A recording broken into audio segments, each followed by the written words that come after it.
Chapter 9 of Oliver Twist, containing further particulars concerning the pleasant old gentleman and his hopeful pupils. It was late next morning when Oliver awoke from a sound long sleep. There was no other person in the room but the old Jew, who was boiling some coffee in a saucepan for breakfast, and whistling softly to himself as he stirred it round and round with an iron spoon. He would stop every now and then to listen when there was the least noise below, and when he had satisfied himself he would go on whistling and stirring again as before. Although Oliver had roused himself from sleep, he was not thoroughly awake. There is a drowsy state between sleeping and waking when you dream more in 5 minutes with your eyes half open, and yourself half conscious of everything that is passing around you, than you would in 5 nights with your eyes fast closed and your senses wrapped in perfect unconsciousness. At such time a mortal knows just enough of what his mind is doing to form some glimmering conception of its mighty powers, its bounding from earth and spurning time and space, when freed from the restraint of its corporeal associate. Oliver was precisely in this condition. He saw the Jew with his eyes half closed, heard his low whistling, and recognized the sound of the spoon grating against the saucepan's sides, and yet the self-same senses were mentally engaged at the same time in busy action with almost everybody he had ever known. When the coffee was done, the Jew drew the saucepan to the hob. Standing then in an irresolute attitude for a few minutes, as if he did not well know how to employ himself, he turned round and looked at Oliver, and called him by his name. He did not answer, and was to all appearances asleep. After satisfying himself upon this head, the Jew stepped gently to the door, which he fastened. He then drew forth, as it seemed to Oliver from some trap in the floor, a small box which he placed carefully on the table. His eyes glistened as he raised the lid and looked in. Dragging an old chair to the table, he sat down, and took from it a magnificent gold watch, sparkling with jewels. "Ah," said the Jew, shrugging up his shoulders and distorting every feature with a hideous grin. "Clever dogs, staunch to the last. Never told the old parson where they were. Never poached upon old Fagin. And why should they? It wouldn't have loosened the knot, nor kept the drop up a minute longer. No, fine fellows. With these and other muttered reflections of the like nature, the Jew once more deposited the watch in its place of safety.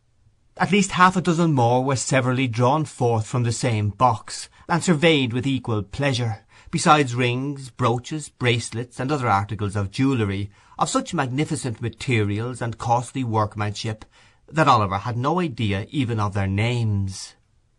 Having replaced these trinkets, the Jew took out another, so small that it lay in the palm of his hand. There seemed to be some very minute inscription on it, for the Jew laid it flat upon the table, and shading it with his hand, pored over it long and earnestly. At length he put it down, as if despairing of success, and leaning back in his chair, muttered, "What a fine thing capital punishment is! Dead men never repent.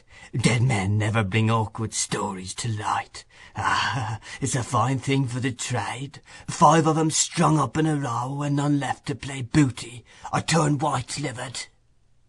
As the Jew uttered these words, his bright dark eyes, which had been staring vacantly before him, fell on Oliver's face. The boy's eyes were fixed on his in mute curiosity, and although the recognition was only for an instant, for the briefest space of time that can be possibly conceived, it was enough to show the old man that he had been observed. He closed the lid of the box with a loud crash, and laying his hand on a bread-knife which was on the table, started furiously up.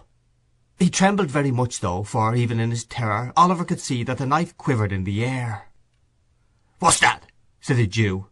"What do you watch me for? Why are you awake? What have you seen? Speak out, boy, quick for your life." "I wasn't able to sleep any longer, sir," replied Oliver meekly. "I am very sorry if I have disturbed you, sir." "You were not awake an hour ago?" said the Jew, scowling fiercely on the boy. No, indeed," replied Oliver. "Are you sure?" cried the Jew, with a still fiercer look than before, and a threatening attitude. "Upon my word I was not, sir," replied Oliver earnestly. "I was not indeed, sir." "Tush, my dear," said the Jew, abruptly resuming his old manner, and playing with the knife a little before he laid it down, as if to induce the belief that he had caught it up in mere sport. "Of course I know that, my dear. I only tried to frighten you. You're a brave boy. You're a brave boy, Oliver." The Jew rubbed his hands with a chuckle, but glanced uneasily at the box notwithstanding. "Did you see any of these pretty things, my dear?" said the Jew, laying his hand upon it after a short pause. "Yes, sir," replied Oliver. "Ah," said the Jew, turning rather pale. They're mine, Oliver, my little property, all I have to live upon in my old age. The folks call me a miser, my dear, only a miser, that's all." Oliver thought the old gentleman must be a decided miser to live in such a dirty place with so many watches, but thinking that perhaps his fondness for the Dodger and the other boys cost him a good deal of money, he only cast a deferential look at the Jew, and asked if he might get up. "Certainly, my dear, certainly," replied the old gentleman. "Stay, there's a pitcher of water in the corner by the door. Bring it here, and I'll give you a basin to wash in, my dear." Oliver got up, walked across the room, and stooped for an instant to raise the pitcher. When he turned his head, the box was gone. He had scarcely washed himself and made everything tidy by emptying the basin out of the window, agreeably to the Jew's directions, when the Dodger returned, accompanied by a very sprightly young friend whom Oliver had seen smoking on the previous night, and who was now formally introduced to him as Charley Bates. The four sat down to breakfast on coffee and some hot rolls and ham which the Dodger had brought home in the crown of his hat. "Well," said The Jew, glancing slyly at Oliver and addressing himself to the Dodger, "I hope you've been at work this morning, my dears." "Hard," replied the Dodger. "As nails," added Charley Bates. Good boys," said the Jew. "What have you got, Dodger?" "A couple of pocket-books," replied that young gentleman. "Lined?" inquired the Jew with eagerness. "Pretty well," replied the Dodger, producing 2 pocket-books, one green and the other red. "Not so heavy as they might be," said the Jew, after looking at the insides carefully, "but very neat and nicely made. Ingenious workman, ain't he, Oliver?"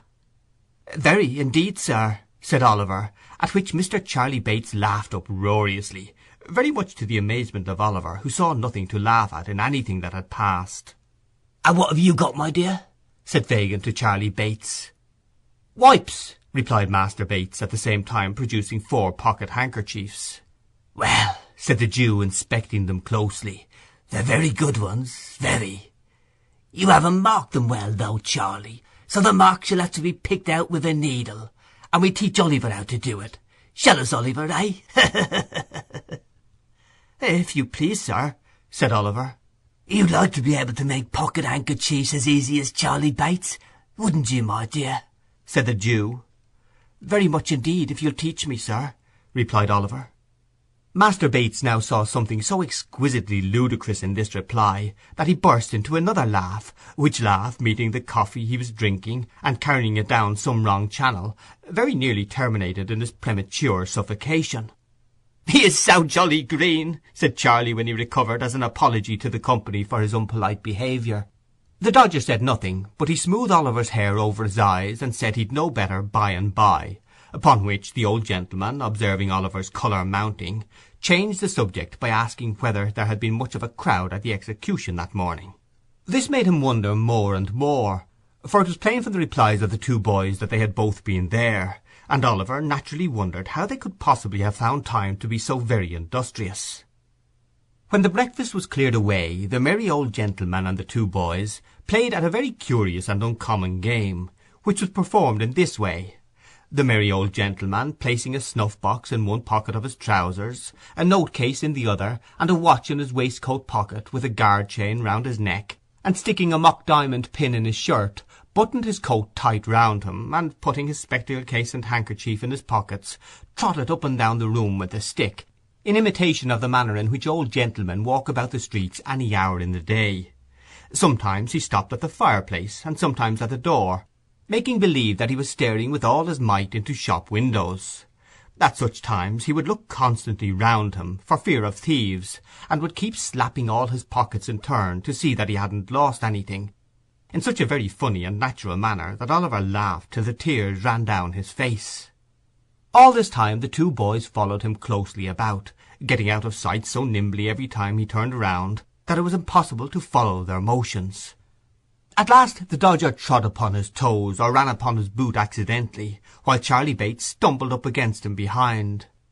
And in that one moment they took from him with the most extraordinary rapidity snuff-box, note-case, watch-guard, chain, shirt-pin, pocket-handkerchief, even the spectacle-case. If the old gentleman felt a hand in any one of his pockets, he cried out where it was, and the game began all over again. When this game had been played a great many times, a couple of young ladies called to see the young gentlemen, one of whom was named Bet and the other Nancy. They wore a good deal of hair, not very neatly turned up behind, and were rather untidy about the shoes and stockings. They were not exactly pretty, perhaps, but they had a great deal of colour in their faces, and looked quite stout and hearty. Being remarkably free and agreeable in their manners, Oliver thought them very nice girls indeed, as there is no doubt they were. The visitors stopped a long time. Spirits were produced in consequence of one of the young ladies complaining of a coldness in her inside, and the conversation took a very convivial and improving turn. At length Charley Bates expressed his opinion that it was time to pad the hoof. This, it occurred to Oliver, must be French for going out, for directly afterwards the Dodger and Charley and the two young ladies went away together, having been kindly furnished by the amiable old Jew with money to spend. "There, my dear," said Fagin, "that's a pleasant life, isn't it? They've gone out for the day." "Have they done work, sir?" inquired Oliver. "Yes," said the Jew. "That is, unless they should unexpectedly come across any when they are out. And they won't neglect it if they do, my dear, depend upon it. Make 'em your models, my dear, make 'em your models," tapping the fire shovel on the hearth, to add force to his words. "Do everything they bid you, take their advice in all matters, especially the Dodger's, my dear. He'll be a great man himself, and will make you one too, if you take pattern by him. Is my handkerchief hanging out of my pocket, my dear?" said the Jew, stopping short. "Yes, sir," said Oliver. "See if you can take it out without my feeling it, as you saw them do when we were at play this morning." Oliver held up the bottom of the pocket with one hand, as he had seen the Dodger hold it, and drew the handkerchief lightly out with the other. "Is it gone?" cried the Jew. "Here it is, sir," cried Oliver, showing it in his hand. "You're a clever boy, my dear," said the playful old gentleman, patting Oliver on the head approvingly. "I never saw a sharper lad. Here's a shilling for you, and if you go on in this way, you'll be the greatest man of all time.